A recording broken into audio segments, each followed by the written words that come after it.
இப்போ வந்து உணவுகள்ல மென்மையான உணவுகள் இருக்கு, வன்மையான உணவுகள் இருக்கு. இப்போ வந்து குணங்கள்லே பார்த்தீங்கன்னா, மென்மையான குணங்கள் இருக்கு, வன்மையான குணங்கள் இருக்குது.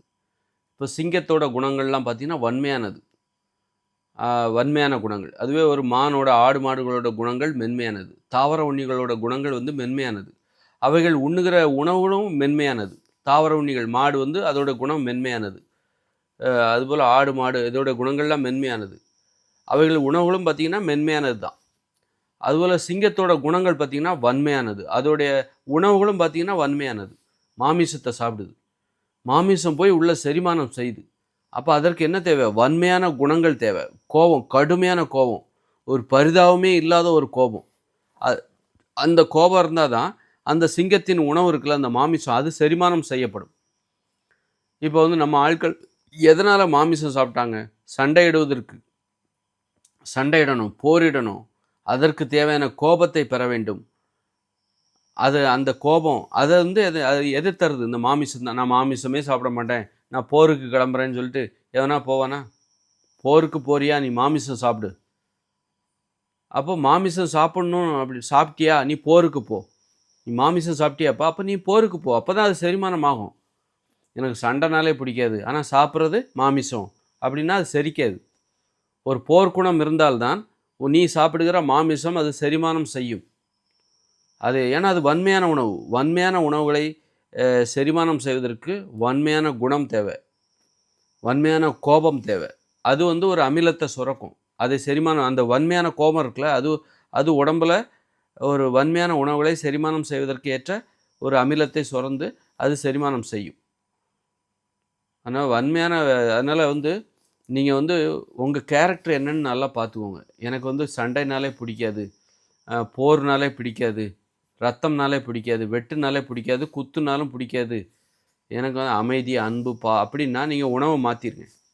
ஏன்னா, நீங்க வந்து மாமிசம் சாப்பிட்டீங்கன்னா, அது செரிமானம் ஆகாது. அன்பு, அறம், நியாயம், நீதி அப்படின்னு அ அமைதி அப்படின்னு பேசுகிற ஒரு ஆளு வந்து மாமிசம் சாப்பிட்டா அது செரிமானம் ஆகாது.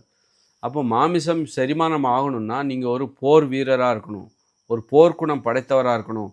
அல்லது அ ஆபத்துகளை எதிர்கொள்ள தெரிந்தவரா இருக்கணும். அப்பதான் அந்த மாமிசம் செரிமானம் ஆகும். அல்லது ஒரு பயங்கரமா கார் ஓட்டுறீங்க, அப்ப நீங்க மாமிசம் சாப்பிடுங்க. ஏன்னா போர் வீரர் தான். நீங்களும் அழிவுகளை நோக்கி தான் போறீங்க. அவங்களும் போர் வீரர் மாரி தான். இவரும் பயங்கர ஆபத்துகளை நோக்கி ஒரு ஆபத்தான வேலைகள செய்றீங்க. இல்ல நான் வந்து மென்மையான ஆளுங்க. எனக்கு வேகமா வண்டி ஓட்டுறதே புடிக்காது. 30 கிலோமீட்டர், 40 கிலோமீட்டருக்கு மேல வண்டி ஓட்ட மாட்டேன்.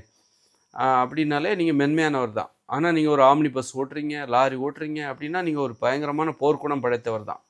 அதுக்கு பயங்கர அசாத்திய தைரியம் தேவை. இப்ப நான் குற்றவாளிகள பார்த்துலாம் பயப்பட மாட்டேன். நான் ஒரு போலீஸ் அப்படின்னு அப்படி பயங்கர தைரியமானவரா இருக்கீங்களா, அப்ப நீங்க மாமிசம் சாப்பிடுங்க. சாப்பிடுகிறவரா இருந்தா சாப்பிடுங்க. தப்பில்ல. ஆனா வந்து எனக்கு வந்து அடிதடிலாம் புடிக்காதுங்க அப்படின்னா, அப்ப நீங்க வந்து காய்கறிகள், பழங்கள், மென்மையான உணவுகள சாப்பிடுங்க. அப்ப அதுதான் உங்கள செரிமானம் செய்யும். உங்க குணத்துக்கு எதிரான உணவுகள சாப்பிட்டீங்கன்னா, அது செரிமானம் ஆகாது.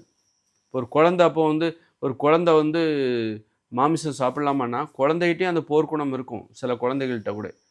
ஆபத்துகள நோக்கி பயப்பட மாட்டாங்க. அந்த மாரி குழந்தைகள் மாமிசம் சாப்பிட்டா செரிமானம் ஆகும்.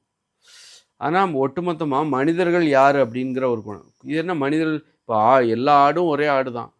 போர்க்குணம் மிக்க ஆடு, மென்மையான ஆடுன்னு இருக்கா? இல்ல. அப்புறம் மனிதர்கள்ல மட்டும் என்ன போர்க்குணம் மிக்கவர்கள், மென்மையான உணவு மிக்கவர் அப்படின்னு என்ன வித்தியாசம்?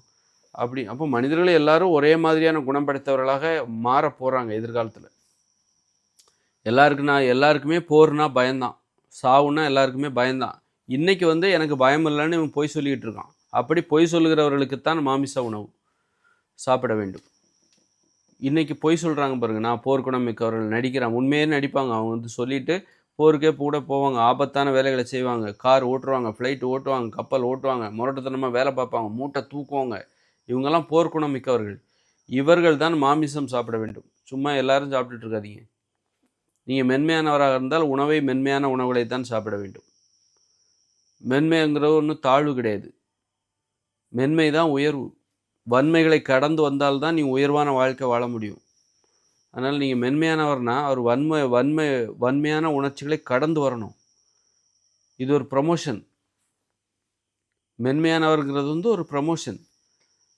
இது வன்மையானதுங்கிறது வந்து இப்போ தெருவில் இறங்கி சண்டை போடுறான் பாருங்க, அடிச்சுக்கிட்டு பிடிச்சிக்கிட்டு. அவன் யார்? அவன் வந்து உயர்ந்தவனா?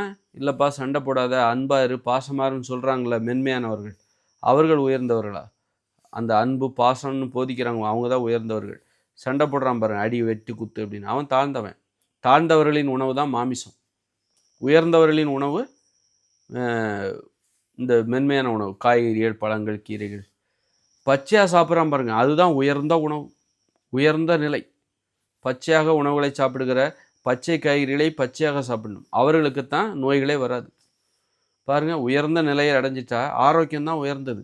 நீங்கள் மாமிசம், மீன், முட்டையெல்லாம் சாப்பிட்றீங்கன்னு வச்சுங்க, அது தாழ்ந்த நிலை.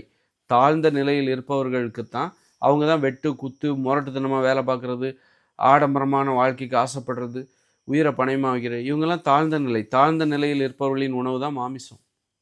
தாழ்ந்த நிலையில் இருப்பவர்களுக்கு தான் நோய்கள் வரும். அவங்க தான் வந்து கண்ட உணவுகளையும் சாப்பிடணும், அவங்களுக்கு தான் நோய்களும் வரும், அவங்களுக்கு தான் மருத்துவமும். நீ உயர்ந்த நிலைங்கிறது பச்சை காய்கறிகளை பச்சையாக சாப்பிடுவது, அவர்களுக்கு நோய்கள் வராது, அவர்களுக்குத்தான் ஆரோக்கியம் பரிசாக கிடைக்கும்.